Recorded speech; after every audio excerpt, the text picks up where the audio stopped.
John, Thank over you. to you. Thank you, Joe, and good afternoon, everyone. Um, I've just had the pleasure of sharing a 70th birthday event overseas with a really dear old friend, and two things particularly to quickly mention at the beginning.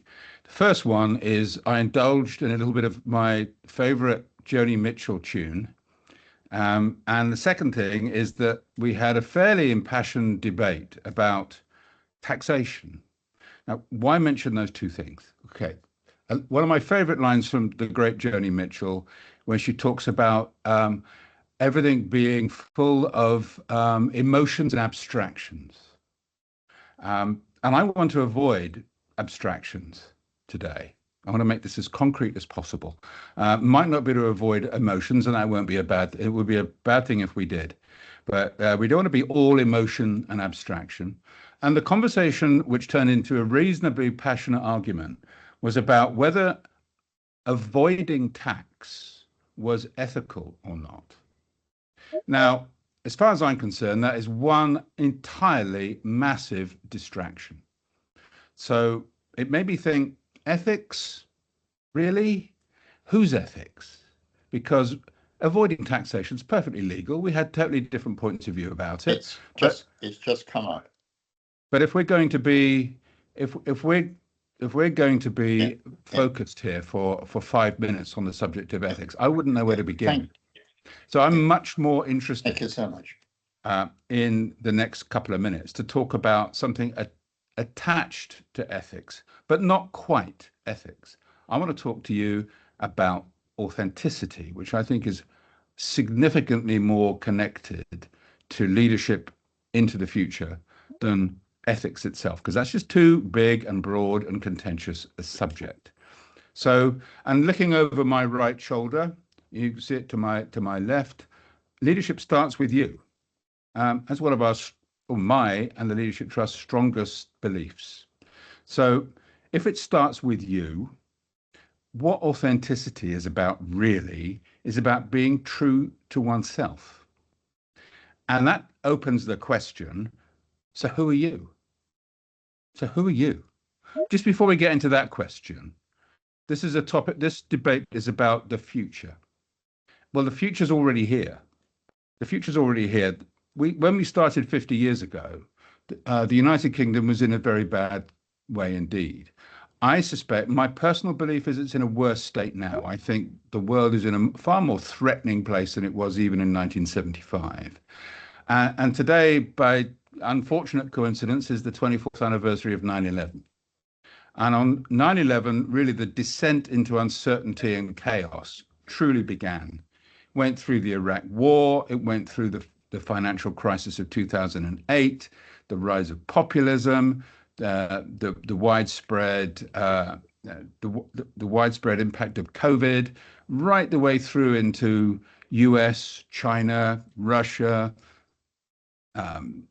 even as yesterday, I didn't catch up with the news today, but Doha, Gaza, these are the most uncertain times I can recall in my life. And I was born in 1955. So that's really saying something. So the future is not going to get less uncertain. I think that's the one thing we can be certain about. So what's the impact on leadership? What really do we need? And if my question is, so who are you? If you're going to be authentic to you, question is, who are you? So I'm really attracted to the idea of leadership being a secure base for people around you. Let me just quote, if I may, from a really good book on the subject of secure base, which I commend to you all. I'll recommend it later on when there's a bit more time. It describes a secure base as a person, place, or goal, providing a sense of both. Here's the key thing, both protection, safety, and caring. So protection, safety, and caring on one hand, and on the other hand, inspiration for daring, exploration, and risk-taking. So we have that wonderful balance between feeling safe, but feeling inspired to take risks. And I think that is a substantially important focal point for leadership, both now and recently, but certainly into the future. Far more significant than whether avoiding tax is a moral choice or not. So back to my question. What is the best that we can do? What is the minimum we need to do to be, if you like, aware of ourselves so that we can be true to that self? I think there are three questions we must all be able to answer. And I don't think the answer need be the same tomorrow, because I think we will change. I think impact and events will make a difference on a daily basis. But my three questions I think we should keep in the back of our mind. First one is, who are you? Who am I? And when we ask that question, by the way, on our programs, very often we get the effective answer, name, rank, and serial number. We get what someone does for a living. We get where they live. Who cares? That doesn't really matter. That doesn't answer who are you. So ask yourself that question. Who are you? Second question, what do you stand for? So what do I stand for? Now it's getting interesting. And I think you really need to have a simple and clear answer to that question. What do you stand for? And the final question is, and how did you become the person that you are today? What were your influences? What was your secure base, perhaps, growing up? But what were those things that you fall back upon when the going gets tough? So who are you? What do you stand for? And how did you become the person you are today? Those are the questions I think we must all be able to answer. And I'm very happy to, if anyone's interested, I'm very happy to answer those questions both during the later part of this debate or at any time we might meet up. And it might not be something that I prepared. It might be something I make up on the spot, but that's okay. But I must hold myself true to it. Not only that, I must be able to be public about it, because the people I'm perhaps aspiring to lead will want to know who I am and what I stand for. And they have every right to know that. In fact, they should insist upon it. And they should maybe be interested in how I became that person too. And when I think about that, I talk about avoiding emotion. How I became the person I am today is really quite an emotional journey, one which involves pride. Just wrapping up quickly. If you put all these things together, a model created by an old colleague and university pal of mine, who sadly was killed on a beach near ago, a guy called Gareth Jones. He and his colleague Rob Goff created a small four-letter acronym called CASE, C-A-S-E. And they said this is basically what people want from leadership. They said it stands for a sense of community, authenticity. What do they call S? They said something else, but I believe the S, I'm going to differ from them. I think the S stands for secure base, what I'm trying to describe. That safety that gives you the sense of willing to take chances and willing to take adventures. And the final bit is excitement. I think if we don't have excitement in our lives, then why are we showing up for work? Because, not that long ago in human development, a sense of meaning was provided by, and I'm quoting Roffey Park here, a sense of meaning was created by, and they described it as one's regiment, one's God, and one's village. So those three elements came together to create a sense of meaning for people for hundreds of years. None of those things exist in any meaningful way now. So where do we get our meaning? We get our meaning from our organizations. And we get our meaning from the leaders within those organizations. That's what I mean by authenticity. And I can't think of anything more significant, thinking about it, that is needed by everyone, all of us on this call, for the uncertain, perilous times that lie ahead. I don't know if that was 5 minutes, Joe. Probably wasn't, but I hope I wasn't. It was slightly over, John, Okay. but we were expecting that, so that's fine. Thank you so much for your contribution there. And next we welcome Rukhsana Kapasi, who is Director of Health for Barnardo's. She's also an NHS Non-Executive Director and Commissioner for the Health Development Commission. And Rukhsana is going to be sharing with us her thoughts on the importance of courage in leadership. Over to you, Rukhsana. Thanks so much, Joe, and it's a real pleasure to be here with so many inspiring leaders today.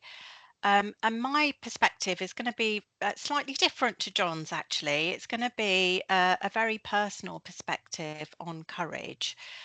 And for me, courage often begins with a simple question. Why does it have to be this way? When I look back at my leadership journey and think about when I had the courage to challenge systems, whether that was about when I spoke up at my first NHS Trust Board meeting about the need for the organisation to have an EDI strategy, or created the first national digital patient-centred IBD standards where patients for the first time could actually assess their care. I wasn't responding to a directive. I was responding to a need, a gap, a silence. Courage in leadership for me has always meant seeing the system and then daring to change it, not alone, but with others, with data, with purpose, and with heart. So what I do as part of my day job is I have a national role as director at Barnardo's, and I've had the huge privilege of leading a transformation and repositioning the charity into a health and social care organisation, which has meant shifting not just strategy, but culture. 8,000 colleagues, 150-year plus history, serving 350,000 children, and many people who've worked there for more than 30 years. And moving the largest children's charity to a shared mission hasn't been easy, especially during COVID when we had to restructure at pace and there were many competing demands.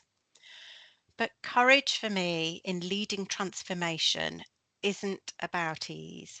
It's about clarity. It's about holding ambition for others, even when the path is uncertain, complex, and messy. And courage is core to the influencing part of my leadership role as I advocate for people who don't have a voice and create seats at tables to speak on their behalf. So as co-chair of a national board for child health equity and as a commissioner for the Health Devolution Commission, when I work with MPs and policymakers to shape national agendas, what I find is that influence without integrity is hollow. Courage here means showing up with lived experience, with evidence, and with a relentless focus on equity. And courage for me also means being human and showing and sharing my vulnerability. This is important for the people that I manage and lead, to model that compassion and that connection. And when I lead others, things don't always go to plan. People have challenging lives. Processes that you put in place may lead to outcomes that you, your organisation, or the partnership that you're a part of are not ready for. So it's about making sure that you're able to flex and be open to possibilities. One of the things that I do to keep grounded and connecting myself as a leader with my purpose is I mentor young Asian and Black women. I don't do this because I've got all the answers, but because it connects me to the realities of the lives of the people that I'm serving, and because I believe in their power to find the right solutions for themselves. So for me, courage in leadership is very much about standing firm in my values, even when I'm the lone voice. It's about being me, not trying to be anybody else, and bringing my whole self to work as a mother, as a carer, with my lived experience and with my cultural and racial identity. And it's about being bold and unapologetic about my vision and challenging the status quo and not giving up at the first hurdle. And also about having the humility to say, I got it wrong. And sometimes it's about being the only person in the room who says, we can do better. So in terms of the future of leadership, reflecting on what John has just talked about, I don't believe that there's ever been a moment in our history, with all the political turmoil that we're seeing, all the change in organisations, all the challenges that we are facing and the complexity of that, where we need to cultivate courage, more in our leaders. So I would really invite you to think about where you choose courage and where you don't, and what systems you feel need challenging, and whose voices you need to amplify, and what change you are uniquely positioned to lead in your role. Thank you. Thank you so much, Rukhsana. That was brilliant. Next up, we have Jules Hayward, who, following a master's in Leadership for Sustainable Development, has spent the last 12 years working at the forefront of the circular economy and regenerative practices. So now over to Jules for her thoughts on respect for others. Hi, it's a real pleasure to be able to speak to you all today and follow those two talks, which I think we're kind of in danger of fervently all agreeing with each other in this debate. So look forward to the conversation afterwards, because I really feel like I'm building on what's just been said. I just wanted to start by saying a lot of the time respect is sort of seen as about people being nice and polite to one another. And I would argue, and what I'm going to put forward today, is that through research and also through my personal experience, I really believe that respect goes a long way beyond that. It really is a performance infrastructure. And it is the connective tissue that enables organisations and teams to function effectively, because there is that mutuality at play. And that is the day-to-day interactions, those micro expressions, as well as the big gestures that play out in organisations. And so what I feel like is important to say is that from a personal perspective, I've felt and led teams where respect has been really prevalent. It's been palpable. And the impact on performance was far-reaching. Working at the Ellen MacArthur Foundation in the executive team for a decade, I was able to work with individuals across different cultures to really drive a systemic change agenda. And that gave me an experience of what it means to perform at scale and grow teams around a shared goal. And that felt awesome. I really enjoyed that feeling of mutual respect for one another and lifting each other collectively. I've also had the experience of where respect is trampled over. And I know what that feels like. And for those in the room who have had that experience as well, that impact that it can have on us and the impact that I've seen it had on teams and organizations, it can be really corrosive. And so that's why I really feel like this topic matters. It matters beyond just kind of ethics and morals. It really matters from a bottom line perspective as well as from a well-being point of view. So I want to just draw a little bit on the kind of research around this with Christy Rogers, who really defines respect in owed respect and earned respect. So in owed respect, that's obviously just seeing one another and the inherent value that we hold in our humanity. And that's a baseline that is just unshiftable.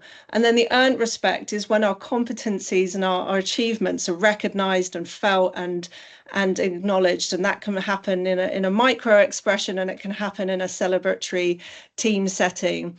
And I think, as leaders, I'm interested where your strengths lie and where you're predominantly stronger. Do you just have that baseline really clear? Are you celebrating and acknowledging respect? Because when these exist, do they really intersect with performance in terms of owed respect? When I feel that owed respect is inherent within a culture, then I feel like I belong in that place. And so belonging is really interrelated with that owed respect. And ambition, we want that ambition and drive, and that really relates to when we earn respect and when that's acknowledged, and that really ignites that sense of motivation in us. So I think both are important, and as leaders, reflecting that self-reflection, that self-awareness, that those on the LM have kind of know is at the center of so much of leadership, of having that respect at play.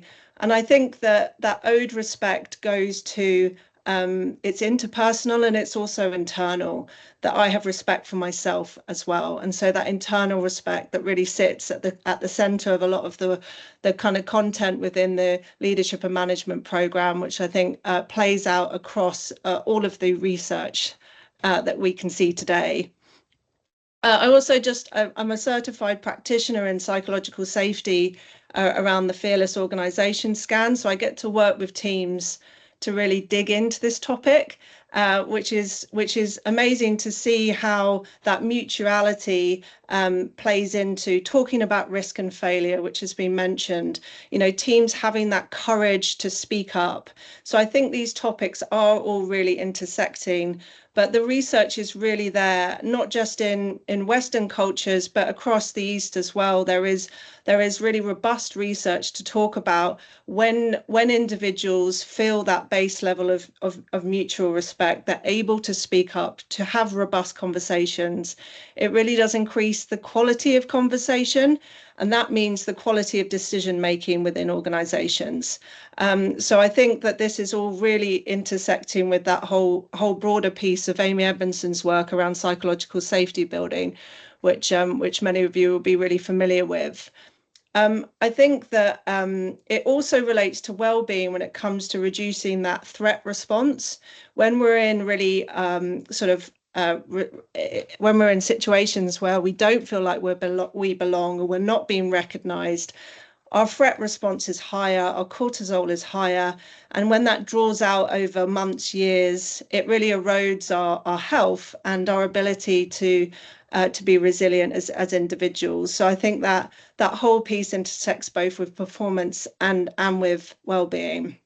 And I just wanted to close by mentioning, like, one of my real interests is how we can draw from 3.8 billion years of research and development in that biomimicry area of looking at living systems and what strategies we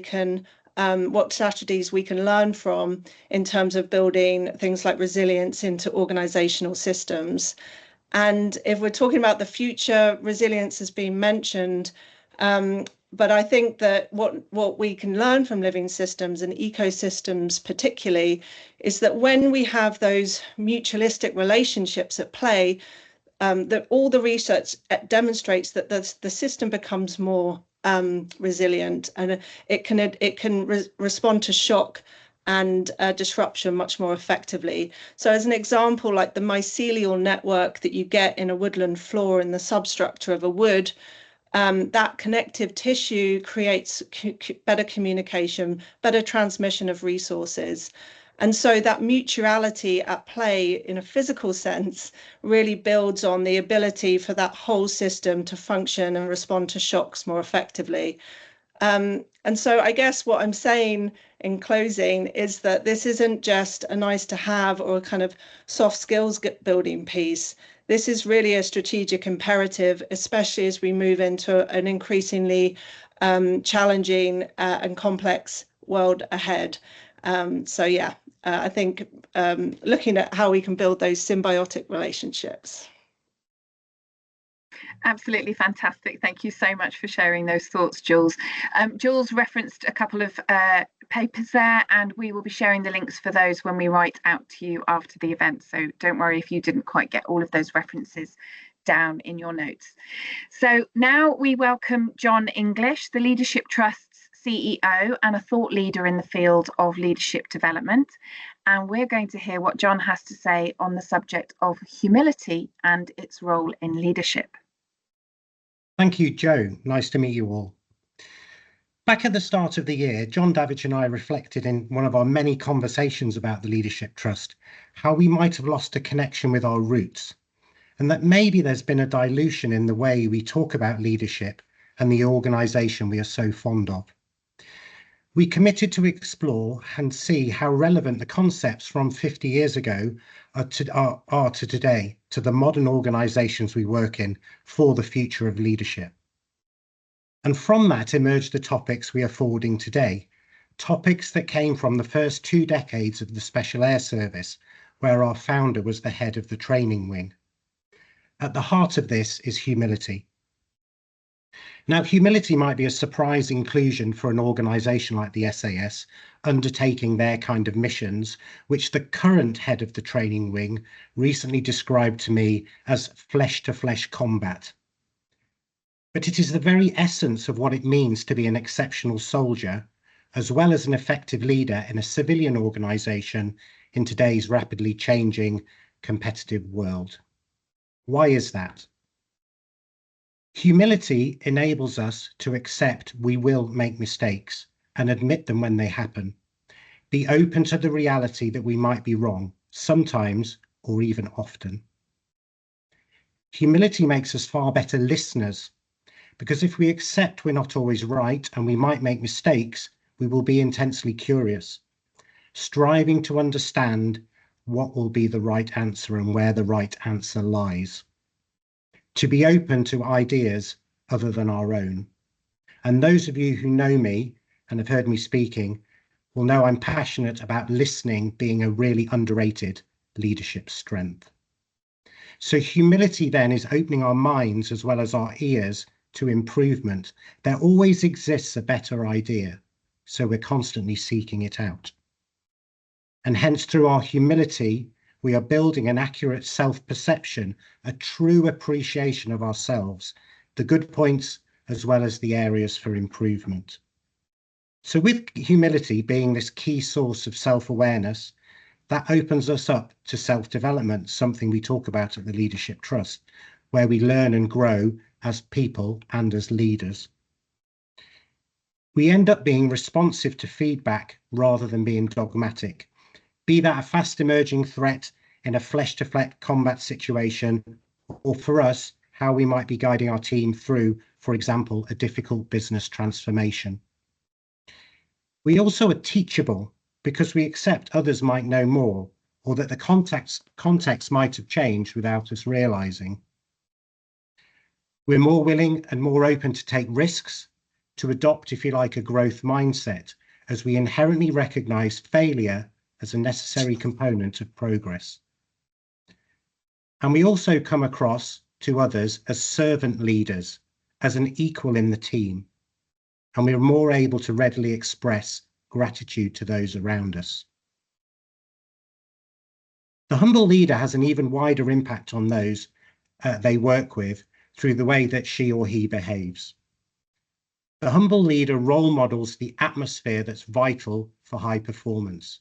The leader serves others in pursuit of the common purpose with openness, honesty, and challenge.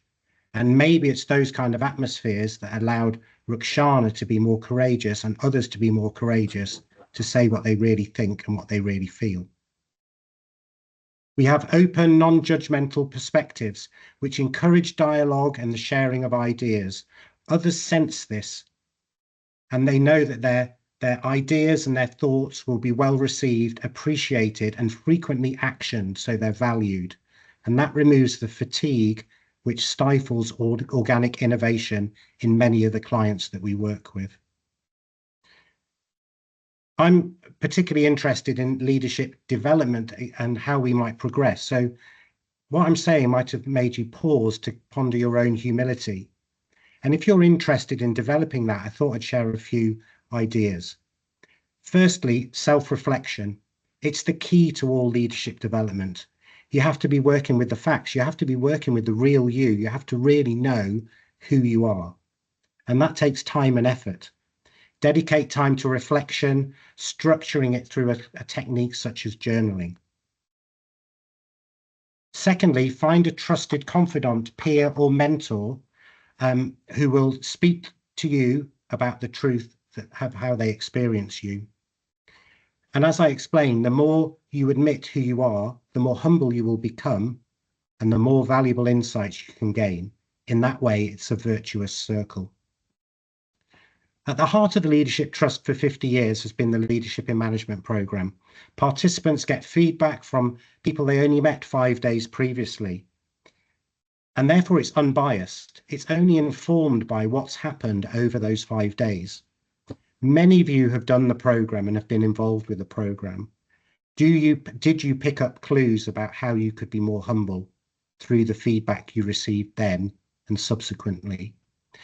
Do you know somebody who might benefit from receiving that kind of feedback? Humility does not mean being a shrinking violet, that you can't speak positively about your strengths or take pride in your achievements and those of your team. In fact, you really should do that. But there is an inherent contradiction in it. So to help you fathom that out, I'm going to leave you with the wonderful words of C.S. Lewis. True humility is not thinking less of yourself, it is thinking of yourself less. And on that note, I will humbly pass on the baton. Joanna, over to you. Thank you so much, John. I love any presentation that includes a reference to C.S. Lewis. That was really, really interesting stuff. And finally, we have Alison Hammond. Alison is Finance Director for Welsh Water, Dŵr Cymru, and a senior leader from the nuclear, defence and technology sectors. And Alison is going to bring our presentations to a conclusion with her thoughts on the vital role of striving for excellence. Thank you, Jo. It's a privilege to be part of the panel and to speak about this topic, which I believe truly defines long-term success of any leader and therefore by extension, any organisation. And that's the importance of striving. And audience, you may notice I didn't mention excellence. That's a bit of a career unicorn, in my opinion. Better to focus on just getting stuff done rather than being excellent. And I am paraphrasing Barack Obama for those of you who saw his interview recently. Let me start with a simple truth that we sometimes forget. Leadership is not a destination, it's a journey. Far too often, individuals reach a leadership position and believe they've made it. In my previous organisation, this was culturally recognised by being given an office. But is this real leadership? Surely it's all about the direction you're going, not the position you hold. The risk then that becomes that the individual and their organisations become complacent. A risk for personal growth and the health and future of our teams and organisations. It's easy to think of brands or companies that were once giants. Kodak, BlackBerry, Blockbuster and Nokia, where are they now? They weren't just failures of strategy, they were failures of leadership mindset. They relied too heavily on past wins. They stopped innovating, they stopped listening, and they stopped striving. As leaders, we have to commit to continuous improvement, both personally and organisationally. This isn't just about attending workshops or getting new qualifications, although those help. It's about staying curious, asking better questions, challenging others, and yourself. The Japanese call this mindset Kaizen, continuous incremental improvement, small, consistent efforts over time that lead to exponential growth. In excellent leadership, this might look like refining communication, improving delegation, better handling of conflict, or adapting faster to change. It's not about being perfect though, and I'm certainly not a perfect finance director, but it is about being better today than yesterday and better tomorrow than today. At the heart of this is growth mindset. Some of you may be familiar, and I've got it right here, with the psychologist Carol Dweck, who believed that a growth mindset exists where skills and intelligence can be developed through dedication and effort. Leaders with a growth mindset embrace challenges. They pursue setbacks, they learn from feedback. So as leaders, whether of our teams or communities, let's not rest on yesterday's accomplishment. Be the person who gets stuff done. Let's strive for excellence, not as a checkbox, but as a mindset built on continuous improvement and a growth mindset driven by the knowledge that our best work is ahead of us. Brilliant. Thank you so much, Alison, for your thoughts on striving for excellence, or just striving, as you say. So thank you so much to our panel of speakers for sharing their thoughts and experiences on some of the vital traits that will be needed in the leaders of the future. But now it's over to you. How do we shape leadership in the future? How do we win hearts and minds? How do we ensure our future leaders and ourselves are as fully equipped to face the complexity ahead as we possibly can be? So now it's your turn. What do you think? We're going to open the floor up to comments. So I'm just going to click on that. Do raise your hand. You've got the little button, or you can just wave at me. And then hopefully Christina or I will see if you've raised a hand at all. Anybody got any questions or comments that they'd like to bring to the floor? It's all gone very quiet. You all stunned by the presentations that you've heard. There we go. We've got Michael. Michael Glanville, please. Hi, so on my screen it says I'm Karen, but actually no, I am. In fact, Michael, thank you so much, everybody, for your amazing talks. Absolutely fantastic. It's a lot of years since I did the session up at Leadership Trust, and I'm sure the same for others. One of the things I was really interested in is what John was talking about right at the beginning, which was authenticity. And I'm actually writing a piece at the moment for an event on the importance of corporate governance in the development of AI. And AI actually hasn't come up in the discussion today as a challenge for leaders in the future. But I think it really is, because the tools are incredibly valuable and powerful. You're able to do some amazing things, and leaders will be able to use that to make their businesses more efficient and to be able to, develop, new and exciting systems. But there are a few watch outs, and there are a few things that are potentially going to take away the, authenticity, the courage, the integrity that sits behind leadership. And I think that's a challenge. I think that's something that we've all really got to consider and got to think about. And certainly on the piece that I'm working on, it's about how do we decide what's real and what's not real? What information are we using to make our decisions? How do we build that into our corporate governance structure? And how do we utilize that in our leadership processes and our leadership training and our leadership development and programs? As you help to develop others around your board table and other people in the business to understand the power of it, but also the challenges of it. So yeah, that was really my comment. Thank you to everybody, but really just to kind of play that point out, that I think AI plays a part in the decisions that we make in the next steps of leadership development and bringing leaders along that journey in the future. So thank you everybody, but thank you particularly John. Brilliant, excellent points there, Michael. Thank you. John Davidge, do you want to respond to that and the juxtaposition between AI and authenticity, or is it a juxtaposition? John, you're on mute. I'm kind of glad I was on mute, because I think I may have let out a small curse at that point, being the man being pinned to deal with the AI question. But as you were talking, Michael, I mean, yes, the rise of AI is absolutely on that list of things making life feel more uncertain. That and the general rise of social media, I think, are the two sort of big themes, the big sort of, if you like, orchestral themes in the background.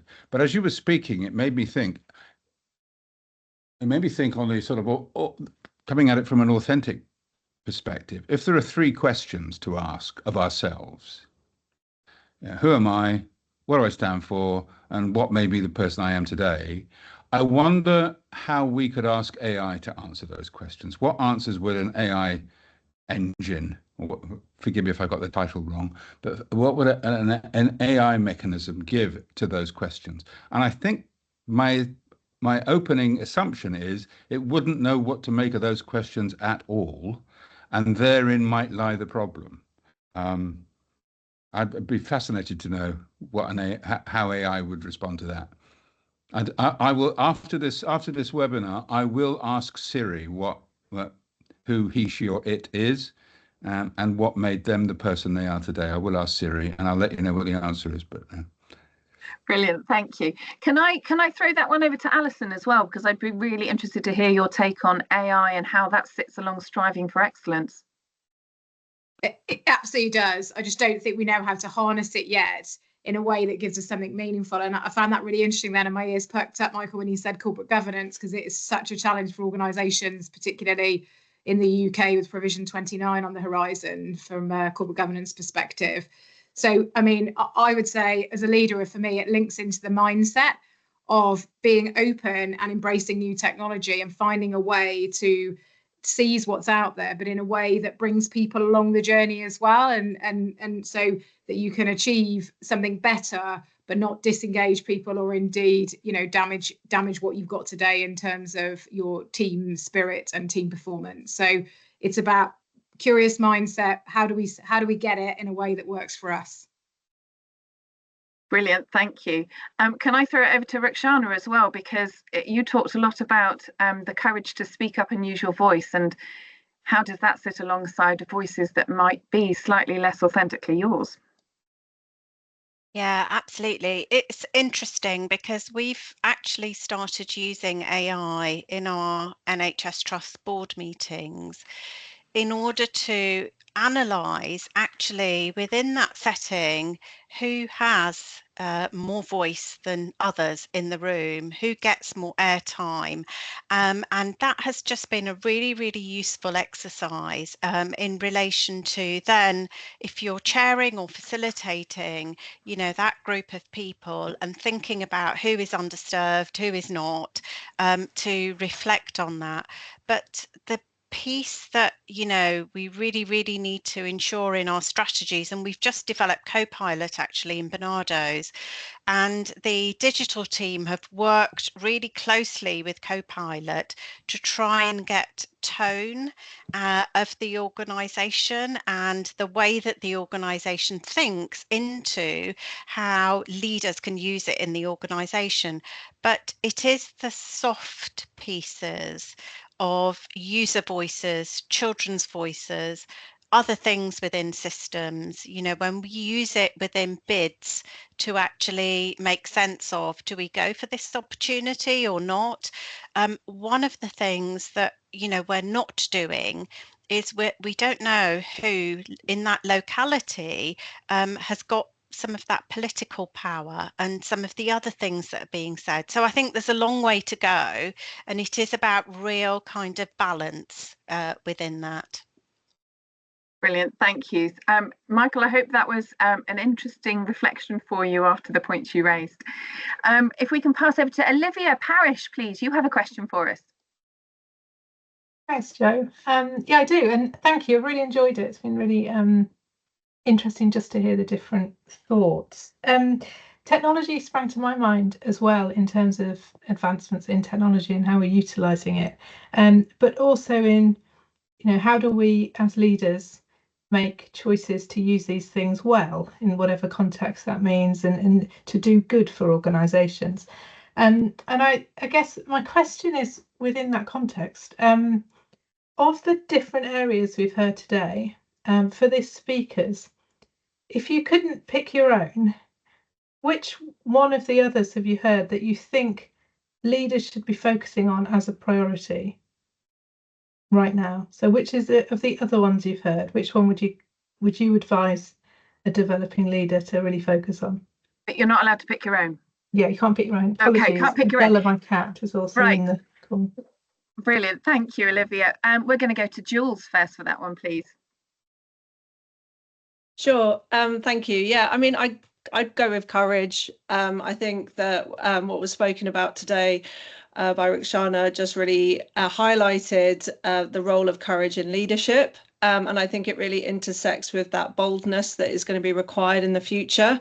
I also think it interrelates with the point we've just talked about with technology, because you know, with AI technology, there is huge concern and legitimate, quite you know, dire sort of dystopian futures that kind of keep us up at night. And I think there is also huge opportunity to use tools to benefit organisations, and there was a really nice example there at the board level. I also think how we use them for scenario planning to create more robust analysis of risk and failure is really interesting. So I think that courage would be my number one pick, and I think that would interrelate with courage to utilize new technologies in ways that's really going to benefit us. And I just finished by saying I think that really relates to visioning as well. I think the more that we can really grasp what our future kind of protopian futures are and really inspire people around those, so that we can really lift a kind of a sense of what is possible in the world and what's possible within a team or an organization. I think that's hugely important, especially with the enormity of sort of dread that people can feel with media today. So that would be my piece on that. Brilliant, thank you. So we have one vote for courage. John English, what would your vote go to? I have to question slightly the premise of the question, because you do need to be effective, you need to be able to pull a multitude of levers to be an effective leader. And we've picked 5, and they are 5 that are grounded in the history of our organization that we think are relevant for the future. But recognizing that both questions around AI and technology more generally, and the point John Davidge rightly made around social media, I think we're going to have more questions of ethics, morals, and integrity arising. I mean, this time yesterday, there wasn't the horrendous incident, plenty of horrendous incidents, but there wasn't the one that happened at our time yesterday evening in the US. And actually, leaders have some extremely powerful choices to make in terms of the way that they respond to these incidents. And that's going to shape the kind of lives we're going to have. It really is probably as fundamental as that. As we move into the coming decades, will we end up with a more conflicted society, or will we use leadership to do the really good things about bringing us all back together? Because it does feel like we are, to a certain extent, entering a never-ending period of conflict and challenge. So that's my kind of thought, that the biggest challenge looking ahead for leaders is to make sure that they are making the most ethical and moral decisions, not just in their own self-interests, but in a much broader societal interest. Sorry, that might have been a bit of a downer, but no, but it's edging towards integrity, is it? It is integrity. Sorry if I didn't say that. It's definitely integrity. Okay, brilliant. Thank you. Rukhsana, what do you think? What gets your vote other than courage? So what gets my vote is humility. Olivia, it's a great question. What I'm seeing at the moment, John talked about humility and that kind of self-awareness as a leader, is certainly within the NHS, with all of the changes that are happening, some really, really toxic leadership behaviours.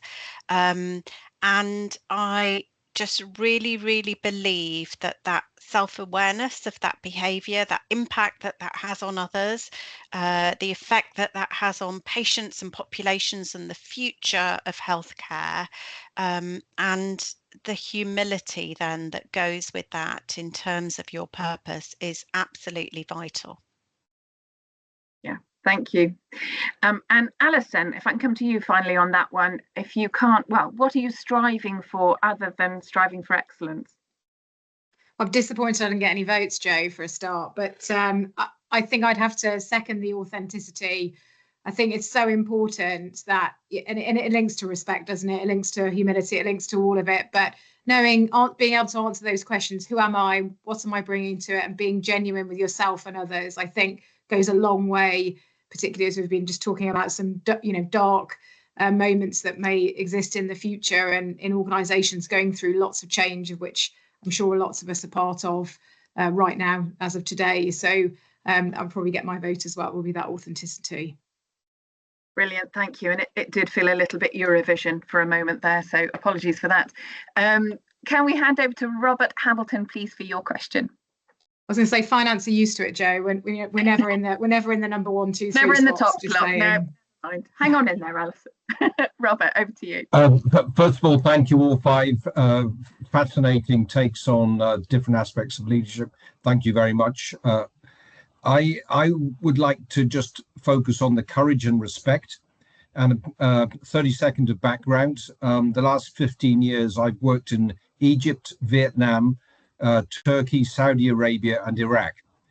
Courage and respect were always basically top of the list. And the reason I've picked those two, because of the power of diversity. How are we going to deal with that when the world is becoming more divisive? I've seen the power of diversity firsthand, and it is very powerful. It's more difficult to lead, but when you do get it right, it's very powerful.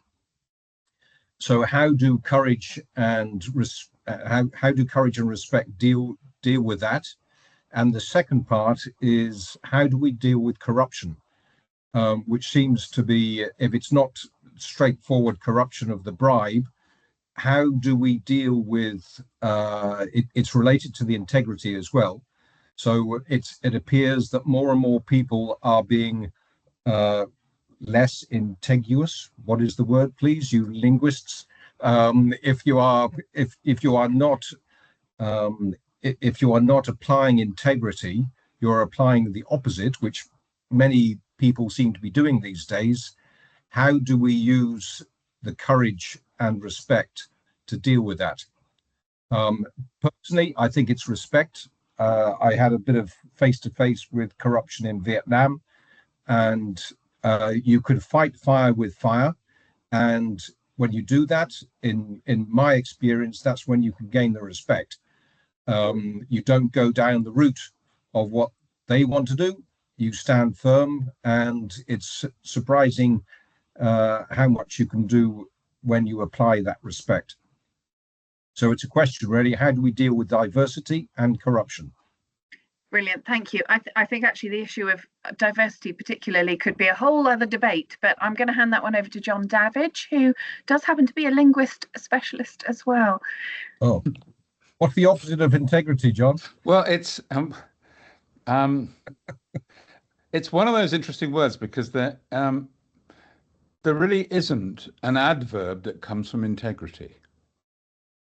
So integrally, there isn't such a word. I mean, it is bizarre, isn't it? Yeah. So thank you for picking on that one. It's like, and I can answer the square root of 2 question if you'd like me to go with that as well. No thanks. No. How do we deal with it? Pushing diversity. I should say first of all that my main career period was spent publishing. It was in the women's magazine industry. When I first came to the Leadership Trust 38 years ago, I hadn't worked in an environment with a senior man for something like 8 or 9 years. So my formative years as a manager were spent entirely in the company of senior women. So when I first came to the Leadership Trust 30-something years ago, and there were no other women on the LM course, I was utterly staggered. I couldn't believe what I was seeing. It just was out of my lived experience completely. I'm hugely interested in the diversity of approach and opinion and expertise. Agreed. Hugely interested in that. The one I think that really matters in organizational life, which is different approaches, different skill sets, and the capacity to be challenged by other people coming at the problem from an entirely different perspective. I think that's the key bit for digesting myself. Sure, I totally agree. Is seeing the same challenge from a different perspective, and the leader listens and understands those different perspectives before making his decision. Yeah. Brilliant. Some really interesting points there. We're going to hand over to John White in a moment for our final question, but I just wanted to acknowledge there's just a couple of points in the comments. The issue of technology coming up again. So this is a really interesting one. As technology evolves rapidly and skills become obsolete faster than ever, how can I, as a leader, foster a culture of continuous learning within my team? I think that's the topic for a future debate. So I'm going to put a pin in that one, if that's okay for now. But we're going to hand over just finally on our final question to John White, please. If you could make it as quick as possible, please, John. I will make it quick if I can, because it's probably going to be unpopular. And I think the echo chamber point just made is relevant. And I'm going to talk about relevance, that by the fact that we're all here, we are probably all in favour of leadership. I think the challenge is that many people aren't. It's got a bad rap. It is discredited. It is not welcome. I think, John, the point you made earlier that the people that we aspire to lead want to know who we are. I don't think they necessarily do. I don't think they care much. They've already formed their opinion by what you say and the way that you behave. So it is. I don't think they're as curious as that. And my experience in talking about leadership with young people is they don't want to go anywhere near it. They don't aspire to lead. They see that leaders in the public domain are discredited and corrupt. So I think the challenge, and whilst I've loved the talks today, absolutely loved them, and I agree with them, so we must be right. I think the challenge is relevance. How relevant is leaders? Because younger people do not see it as relevant. They don't want to be part of hierarchical organisations, and we're not going to persuade them otherwise, I don't think. Sorry about that. Not a good way to finish. Finish on a downer, John. Thank you very much for that. And it's a really interesting point. I'm going to hand over to Rukhsana. How do we encourage younger people to step up to the plate and take on leadership roles? So I think that we're slightly unique in Barnardo's in the sense that that's part of our core business, actually, is to work with young people to encourage them to be the future leaders of the UK. And we co-produce with them, we coach them. For children that are living in poverty, we'll provide them with clothes and interview shoes and all the rest of it, sometimes even computers, because a lot of people are doing applications on phones and things. And we give them opportunities to be in Parliament, to speak there, to increase their confidence. So I think there are ways in which, as organisations, even if you're not in the business of children and young people as we are, that we can all do things like that through our apprenticeship schemes and all sorts of things. And I think that, John, you mentioned that, when you first started, it was only men that you were seeing. The empirical evidence in a lot of organisations actually shows that there are glass ceilings for Black, minority ethnic people, for women, for certain grades, etc. So actually, we do need to be proactive in encouraging those voices at the table, and we need to really think about how we can support that to get that diversity of thought, lived experience, and that different lens of looking at things as well. Fabulous, really interesting, Rukhsana. Thank you. Jules, can I ask you to finish off with a very quick comment about how we can show respect for others, particularly from diverse communities? Well, I think it really comes down to self-awareness. I think when we're aware of our biases, we're aware of where we do have more opportunity than others, then that really enables us to have what Rukhsana's just said, which is that engagement and that proactivity in building in the systems and processes to enable more of that equal opportunity for people. So building self-awareness of things like privilege and these sorts of areas that come up, these words can land really differently with different people. But I think the key is knowing yourself, knowing where you have more opportunity than others in different situations, and then building in the systems to enable more equal opportunity. Brilliant. What a way to finish. Thank you so much for that, Jules. I will put it to a close there. I did promise our speakers that they would be finished by 5 o'clock, so we've gone slightly over, but it was a really, really interesting collection of questions and comments that we had there. So to close, I just want to thank you all for joining us this afternoon. It's wonderful to see so many people committed to the development of amazing leaders in the future. Please do continue to follow us on LinkedIn. There's a really good post on there today about vulnerability. Go on there, post your comments, let us know what you think about that. And please do look out in your inboxes over the coming months for more information on our plans as we begin the next 50 years of leadership development by the Leadership Trust.